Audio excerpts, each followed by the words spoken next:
Hi. So in today's video, I'll be telling you more about yet again a recurring experience that was artificially acted out by the gypsy in my life. So um, yeah, if that's something for you, then stay tuned and off we go. So I will start with the bartender from the old Jewish bathhouse. I like the bartender. Philip took me there with two of his friends and we were dancing. We couldn't even buy our own beer, so we got free beer.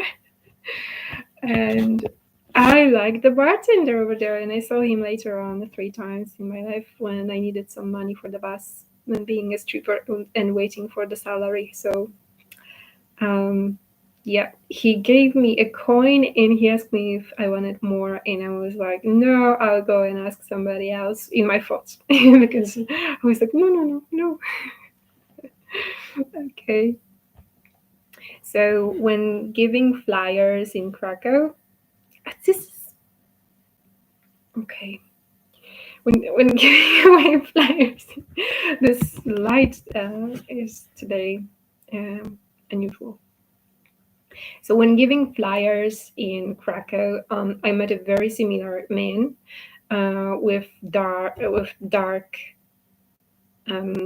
long hair, and he probably was Spanish, but I think he was shorter. But he was very similar when it comes to face and that hair. He had dark eyes, not green eyes, like the bartender. And the thing is that I get the second experience from the gypsy from very similar looking people, but they give you a lower quality experience because what he wanted from me was to go and sit naked at his private party or sit in the underwear at his private party. That was the proposal I got. Yes. And then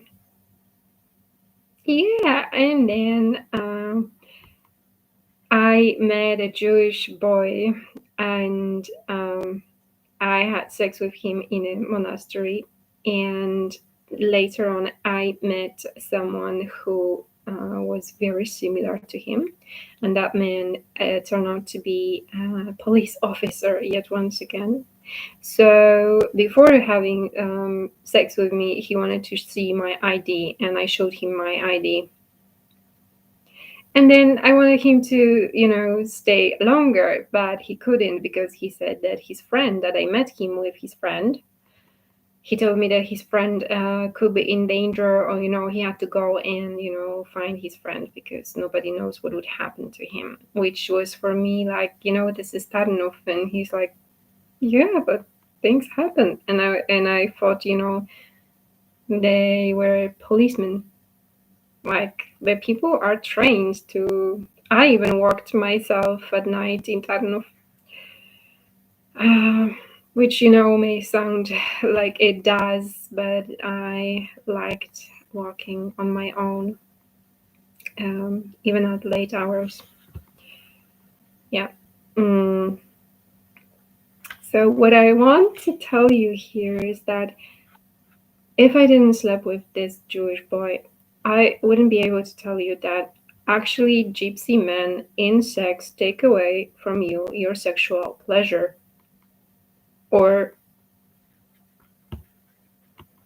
yeah, they do. And this is how I know.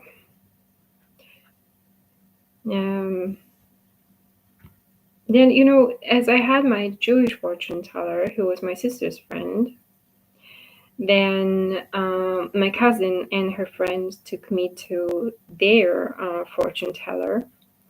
And when I had this reading, I had, probably all black cards there too. And when we left, not much has been said. Only I heard that, something about the house or 2 boys to choose from. And basically she didn't say much. She was just staring most of the time on my left side. And once we left that place, I was told, oh, she was staring at you. She was, that's true. And during that time we basically played with my sister all the time, and the very famous game called Pana, or Bishop's Ass. And I remember not once just keeping those cards and saying, oh, I have such nice cards, just based on the color that they were all red. And whenever I did that, then I was helped. And even if I didn't that, then I was helped. They taught me to play, and they were looking into my cards basically. Just like, in my family, there was a habit of playing cards, but most of the time I would stay away from it because I didn't know how to play cards. But I remember once my brother-in-law supposedly was teaching me, so he was just basically looking, a lot of the times, just making also the expression at other people around the table as if checking, or exchanging information. I don't know what he was doing, but yeah, doing channeling, of course.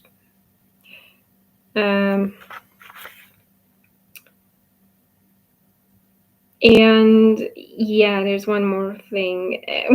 When my Jewish fortune teller came around to look into my cards when I was facing the court case, so I was asking her about the psychiatrist and so on, and trust me, and I was just shuffling the cards, and I was taking them out one by one, and just one more and one more, because I couldn't believe they were so black. So with just one more and one more, and I was reading also myself, and then adding one more and one more until there were so many of them. I think the last one, because I was going like one more. Either I had the last one red, either I had all of them black, and I was just looking at her like, what? I mean, this is an exaggeration. I mean, this is an impossibility. I mean, having those cards, like, didn't know what was all that about. Like, I couldn't read like she could, but I already was reading colors.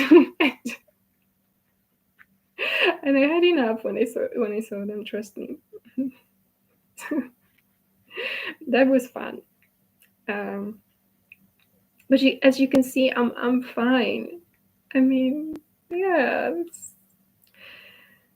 yeah. Most of the time, they're just illusion, and we are so into those illusions and so overwhelmed with them that you better start meditating. Yeah. And then also in Volendam, when I worked in Holland on my own, and I wanted to stay there for my entire life, and I when going to the shop in Purmerend, I saw a fisherman, and I just kept on talking to him. And I did the same in Purmerend. I did that, and then I did the same in Volendam, and the man was just kind of a little bit off. He didn't like me, so I was like, oof, I would stay away from him. And then I had, again, two double experiences with one Frenchman, Lenny. Greetings to Lenny and Maddie. So Lenny was my French teacher. I met him in French exchange clubs and in Krakow and Kazimierz. And I think it was Kolorowy Club. And there is a place in Kazimierz where with the name Kolory or Kolorowy, I'm not sure. But this is where I met Lenny, and Lenny was, a very nice person. He could speak English, he could speak Polish very well, so we started the exchange, like Polish and French exchange. Oh my. I don't know how did we do this, but there was a lot of, none of us probably prepared for those lessons, and we were like, oh, just playing it by ear, and it's here. And Melanie was cute. I remember I was one time like late, and he was like totally fine about it. He also met my friend Agata. And that night I was like, I'm going home on my own. I'm on my own.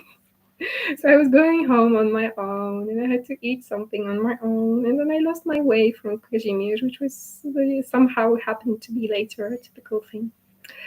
Ah, okay, so that was Lenny, and um, and then at the same time I also had Mehdi, and Mehdi wasn't precisely from France, but he spoke French, and he looked to me pretty much Arabic. So, it starts with a little bit of a faux pas during the French meeting when everybody sat at the table, um, and he was very tall, and he was a very handsome man, and I was just wondering, why was he sitting so quiet? He could be he could be, already having a girlfriend or having a chat with someone. Like, each one of us would probably want to talk to him, right? um, so he told me that he worked at the bank, and I told him that it was boring, and he yelled at me incredibly.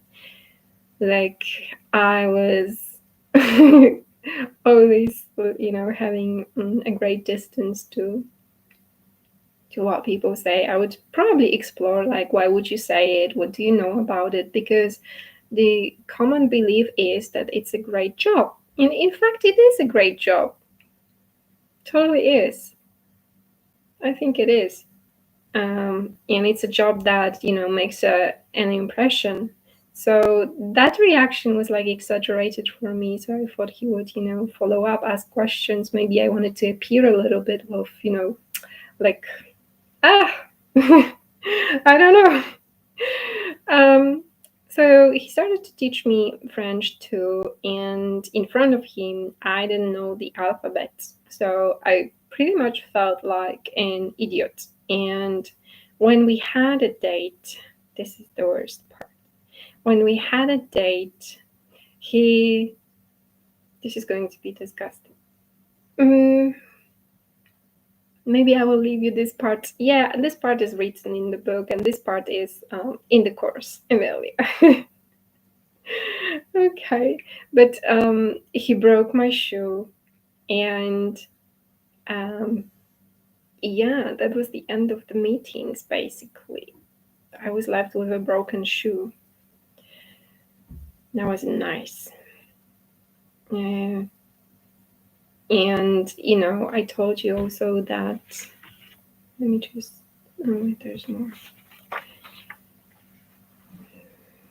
I told you that, with my sister, I met my next to the Jewish boy.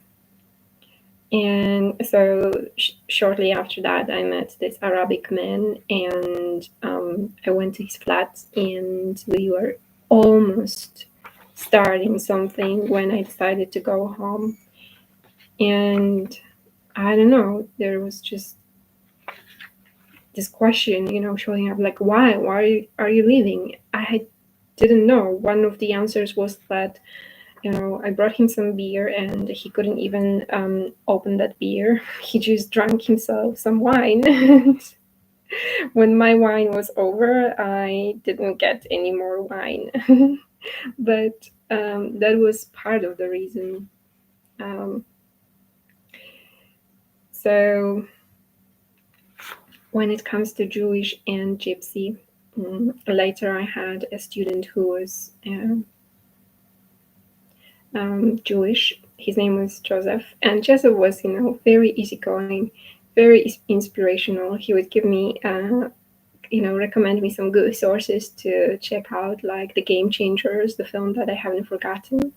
And one time I did a faux pas too, because I was wearing just shorts, and I was sitting in my flat on the floor, and I was just searching for something around in the environment, maybe a handout, something. We didn't use handouts that much, but maybe a note, most likely. Yeah, and then I moved the camera like down, and he could see my shorts when I was sitting with my legs crossed. So then I got back to the camera, and I got a little bit awkward. That was awkward. But with Shimon, as user was a physiotherapist, then I got a gypsy man who was a physiotherapist, and whom also actually was. Most of the time, he was a very nice person to me because he wanted me to teach his children, but I think he knew it pretty much that I wouldn't handle the given words. So, whenever he would come to me and I didn't manage, in the morning, I didn't manage to prepare the toilet yet, or prepare some parts of the bathroom to make it clean. So he always wanted to go to the toilet when the toilet was dirty, and he would always joke that he would close the eyes, so that wasn't even a problem. But it always is a problem. So I would always, most of the time, I would say, "Oh no, so wait, I will just go check if it's okay to use the bathroom." So yeah, and later I gave him the word that I would teach him and his sister-in-law, and his, maybe even we would consider his son. And I started. I had to commute, but the very first time I went, I mistaken the dates, so I was angry, and with one lesson it was over. So it really added up to my experience of giving the word and not showing up. And Shimon didn't want me to do anything like on my own, like creating this program with Ben Greenfield. So with Joseph, it was always like, yeah, let's do this, no problem. And with Shimon, I was stuttering a lot. So sometimes he would just ask me, but what does it mean? Or when I gave him the articles totally from a different book, he told me precisely what I thought, like it should be taught from the context. So sure thing, the context somehow is in there, even if it's presented the way it is, but it should be a little bit more linked with the book that we were currently working on that will speak out. Yeah, that's true. That's what I thought, and I agree. Yeah.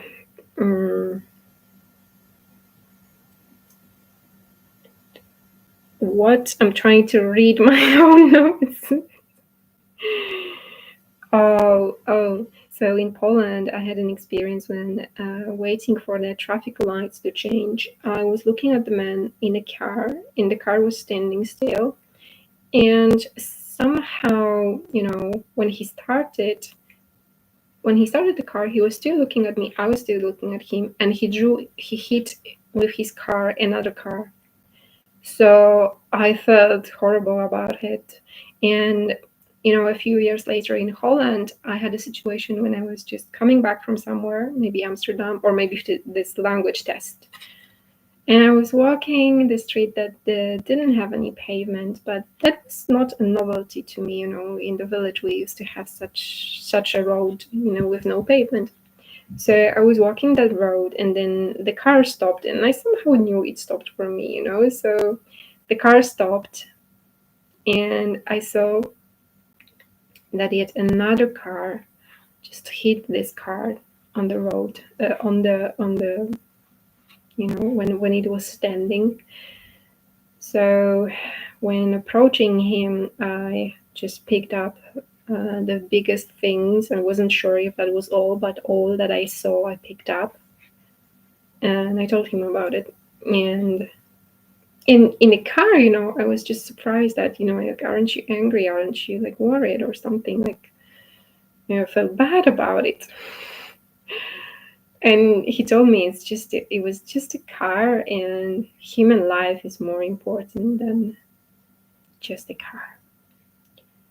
And he told me that a woman was killed on that road not so long ago. So, yeah, and I think, we just learn from people, like they show us their reactions and their approach to life and their perspective. So sometimes when we feel a little bit, for example, down, or we don't feel like doing something for someone, then, having that memory is like, yeah, but, he made it.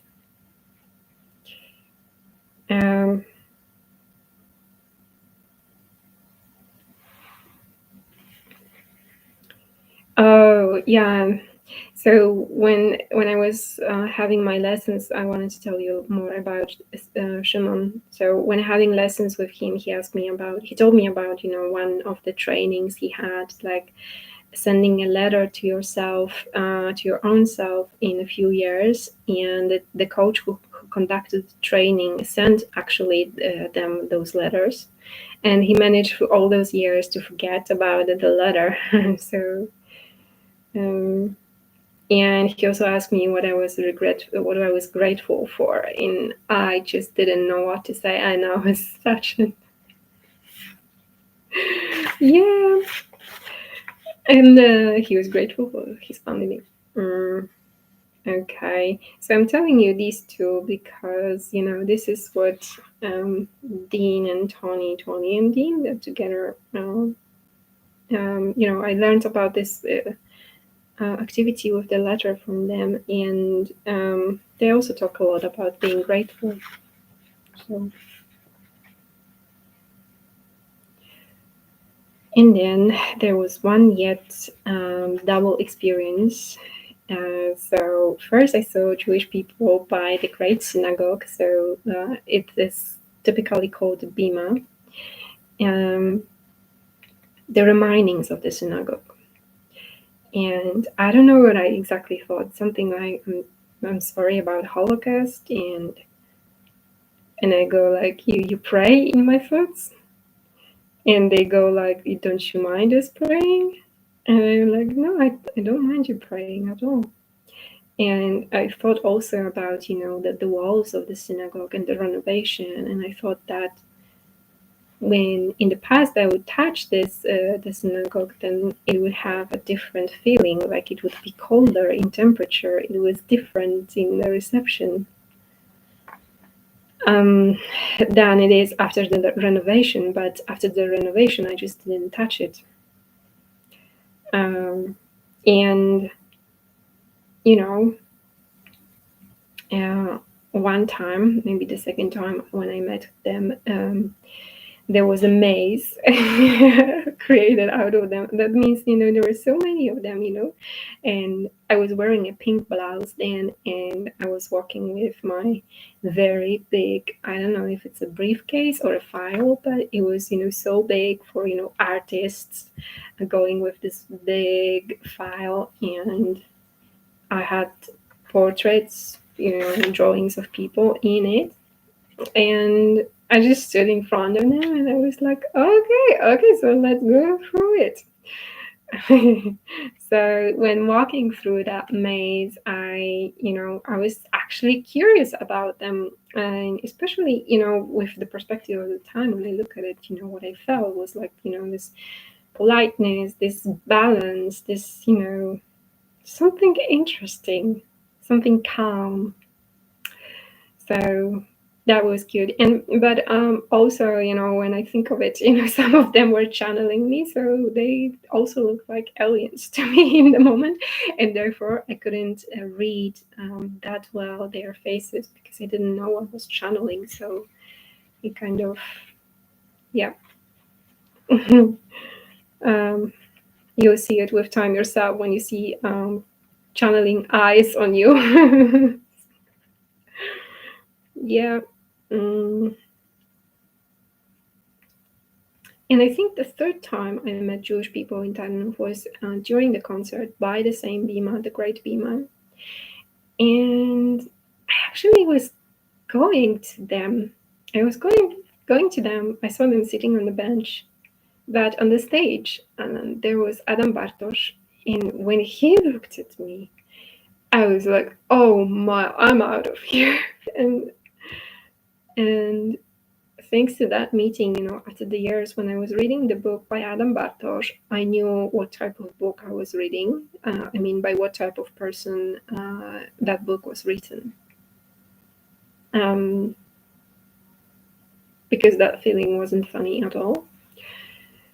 Um, yeah, and to contrast that meeting with a lot of men, then I was walking up Krakowska Street, and there I see on the left side of the pavement, I see a group of protesting aggressive men, hands up and they were protesting. So I thought like, ooh, so I'm going to the right side, and I went to the right side, and I think I grasped the expression of a few of them, or at least one of them, who was like, what the hell is she doing? Like, I would read that expression now. But there was no point for me to, go through those men because they looked angry, so that could be bad. Okay, so if you want to learn more about Piglet, Piglet is still free till 28 July. So drop me a line if you want to get it at alkinga788 at gmail.com. And if you want to check out my course, Amelia, click the link in the description of the video. You'll find the info also on my website, Facebook, Instagram accounts. And if you like this video, like, share, and subscribe. And thanks for watching.